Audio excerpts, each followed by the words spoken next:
In today's Health Watch, we're looking at a big change for millions of Americans' insurance coverage.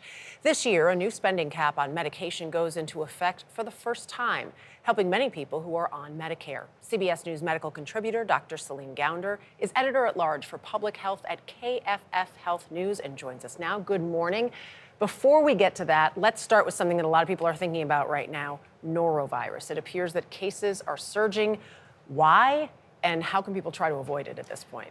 Norovirus is a highly infectious virus causing diarrhea, abdominal pain, vomiting. We typically do see an increase in norovirus cases in the winter around this time of year because of large gatherings, people traveling, different generations of people together. The most important thing you can do to prevent transmission is wash your hands. If you're sick, don't be preparing food for other people and don't be sharing food with other people. There's really no specific treatment for norovirus. The key is to stay hydrated. So especially little infants, the elderly may have trouble keeping up with that. So that is the key to treating this. Waiting it out, unfortunately. All right, and another topic starting this week, millions of Americans will see a major change in their Medicare coverage. Now that there is a spending cap on the medication, what is this new policy?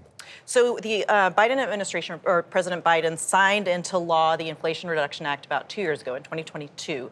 But those measures are being phased in over time. So we have already seen the $35 cap on insulin per month for Medicare enrollees. Now we're seeing a $2,000 per year spending limit on out-of-pocket costs for drugs, which is going to be a big relief to many seniors who might be on expensive medications, for example, for cancer.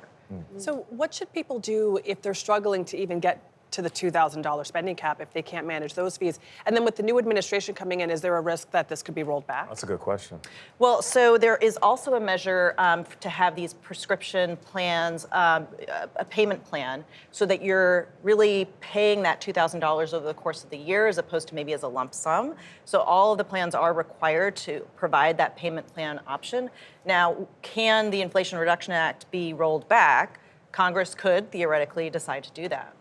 How is this going to affect people's premiums on their insurance? That's what a lot of people want to know. Great question. So this is something you should look at carefully as you are evaluating different Medicare plans. There are some plans that may increase the premiums, but you look at the overall cost, premium plus your out-of-pocket costs and making decisions. There is also a Biden administration measure to help subsidize some of these plans to offset some of that increase. As we get into the new year 2025, what is your biggest bit of advice for us to stay healthy and keep from getting sick? Wash your hands. Wash your hands. Yes. Yeah. The same advice we all got in elementary school. Right. What about masking up in public when we travel?